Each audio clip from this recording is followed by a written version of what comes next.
जय हिंद दोस्तों, नमस्कार। मैं दिलीप कुंपावत आप सभी का इस वीडियो में तहे दिल से स्वागत करता हूँ। साथियों, छत्तीसगढ़ कर्नाटका में एक शानदार वैकेंसी निकल के सामने आई है एनएमडीसी ट्रेनिंग की। जी हाँ साथियों, ये आपकी नेशनल मिनरल डेवलपमेंट कॉरपोरेशन की तरफ से आई हुई है, जो आपकी छत्तीसगढ़ और आपके कर्नाटका में रहने वाली है। जिसमें हम बात करें फॉर्म की, तो ये फॉर्म आपका ऑनलाइन भरा जाएगा। ठीक है, जॉब लोकेशन आपकी छत्तीसगढ़ और कर्नाटका रहने वाली है। ठीक है, और जॉब आपकी जो है परमानेंट आपकी रहने वाली है। ठीक है, ये फॉर्म कब से कब तक भरा जाएगा?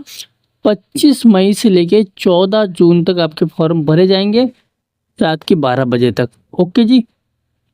इसकी टोटल पदों की हम बात करें तो टोटल पद आपके 995 पद आपके रहने वाले हैं। साथियों, वीडियो को कंप्लीट पूरा जरूर देखिएगा, इसमें टोटल पूरी इंफॉर्मेशन दे रखी है। ठीक है, बिल्कुल भी आपको मिस नहीं करना है।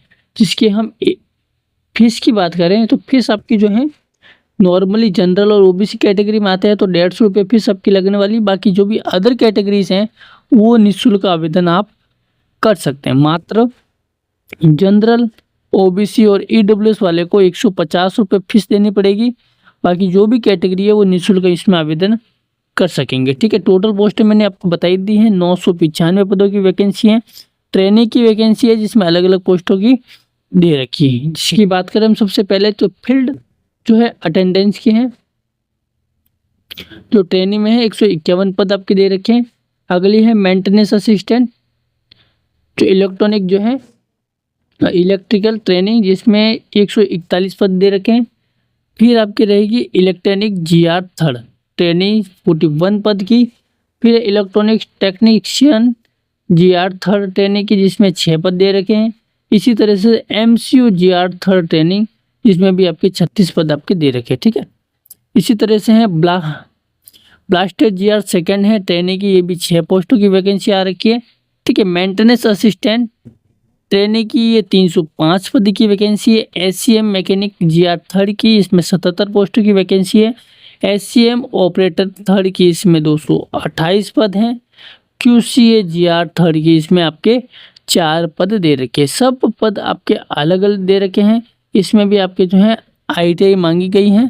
ठीक है, इस बात का विशेषकर आपको ध्यान रखना है।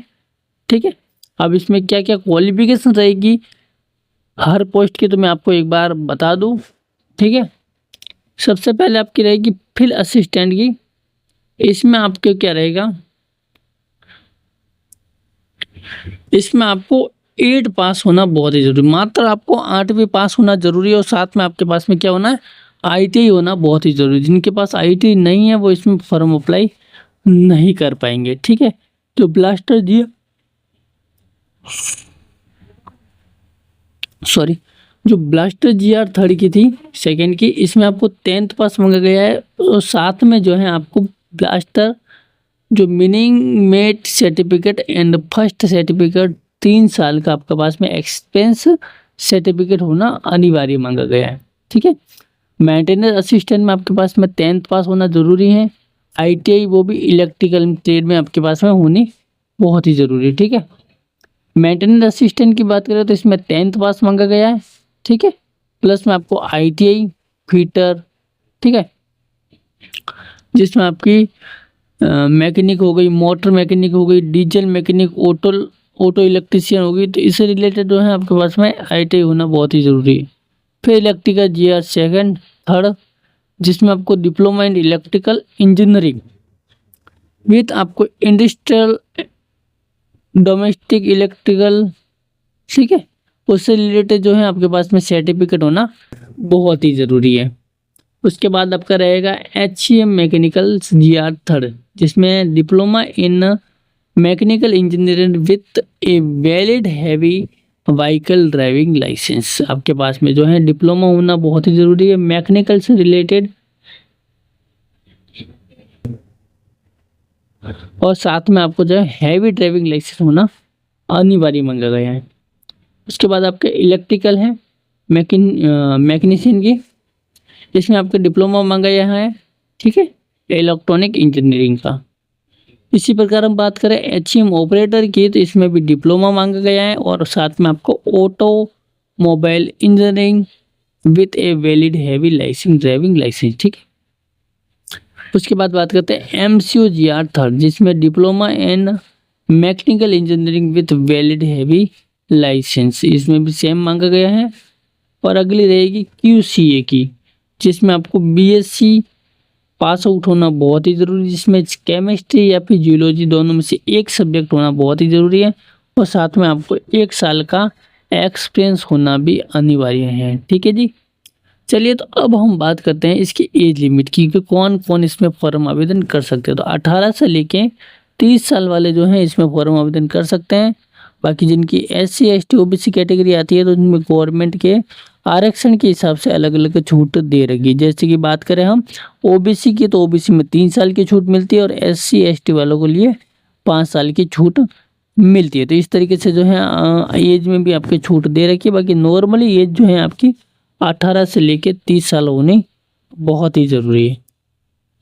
सिलेक्शन प्रोसेस की हम बात करें तो सिलेक्शन प्रोसेस आपका 4 पैटर्न में होने वाला है। सबसे पहले आपका रहेगा रिटन एग्जाम, उसके बाद में ट्रेड टेस्ट होगा, उसके बाद में डॉक्यूमेंट वेरिफिकेशन, मेडिकल होने के बाद में जो है आपका सिलेक्शन होने वाला है। चलिए, अब हम जानते हैं सैलरीज के बारे में कि भाई साहब सैलरी क्या मिलेगी यदि जॉब हमें मिल जाती है। तो बताना चाहूँगा, सबसे शुरुआती सैलरी है वो आपकी रहेगी फील्ड अटेंडेंट की है। उसमें आपकी जो है 18 से लेके 31,000 तक जो है सैलरी आपको मिलने वाली है। 18,100 से लेके 31,850 तक। ठीक है जी। जो फर्स्ट 12 मंथ में है वो आपके 18,000 मिलेगी और नेक्स्ट 6 मंथ में है उसमें आपको जो है 500 रुपये आपके बढ़ जाएंगे। तो टोटली आपकी जो है ऐसी बढ़ के 31,850 तक मिलने वाली है।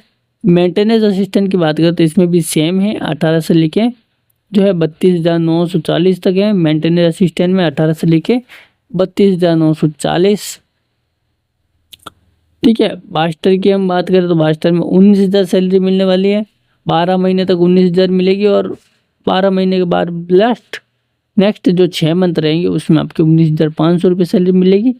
और कब तक कितनी जाएगी? 35,000 तक सैलरी आपकी जाने वाली है। ठीक है। इसी तरीके से इलेक्ट्रीशियन की बात करें तो इसमें भी 19,000 है।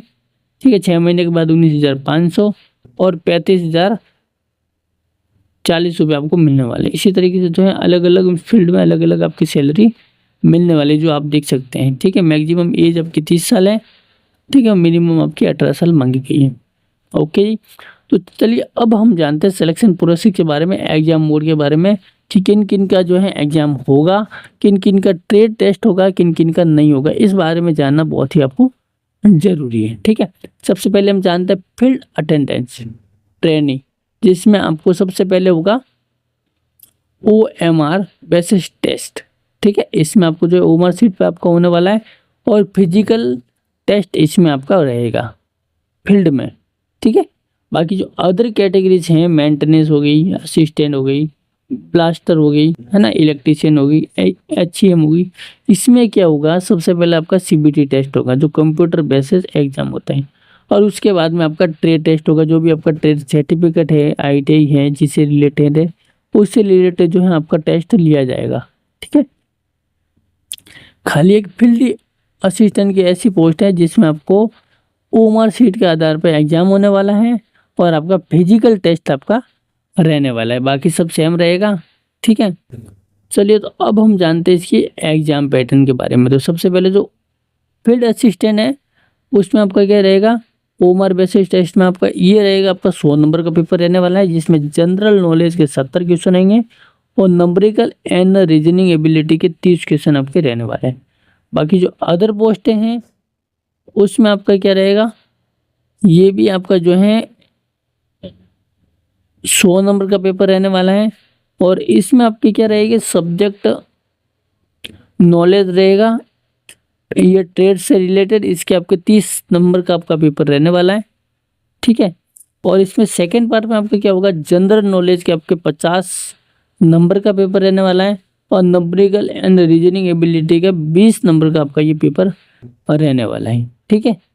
लास्ट एक एंट्री पॉइंट की बात करें, NMDC ट्रेनिंग रिक्वायरमेंट, जिसमें आपकी सेकेंड लेवल टेस्ट आपका क्या रहेगा? इसमें कितना नंबर आपको लाना पड़ेगा? तो नॉर्मली हम बात करें तो आपका 100 नंबर का ये रहने वाला है सेकंड। उसमें आपको जो है जनरल EWS कैंडिडेट वाले को कम से कम 40% नंबर आपको लाने पड़ेंगे। ठीक है, ओबीसी वाले को जो है 37% नंबर आपको लाने पड़ेंगे, और SC ST और PWD कैटेगरी में आते हैं तो 30% नंबर आपको लाने पड़ेंगे। यदि इतने नंबर आते हैं तो आप क्वालिफाई हो जाएंगे। ठीक है, उम्मीद करता हूँ ये वीडियो आपको अच्छा लगा होगा। कोई क्वेश्चन हो तो मैं कमेंट कर सकते हैं। बाकी मिलते हैं ऐसी नेक्स्ट वैकेंसी के साथ में, तब तक के लिए जय हिंद, वंदे मातरम। आपका दिन शुभ हो।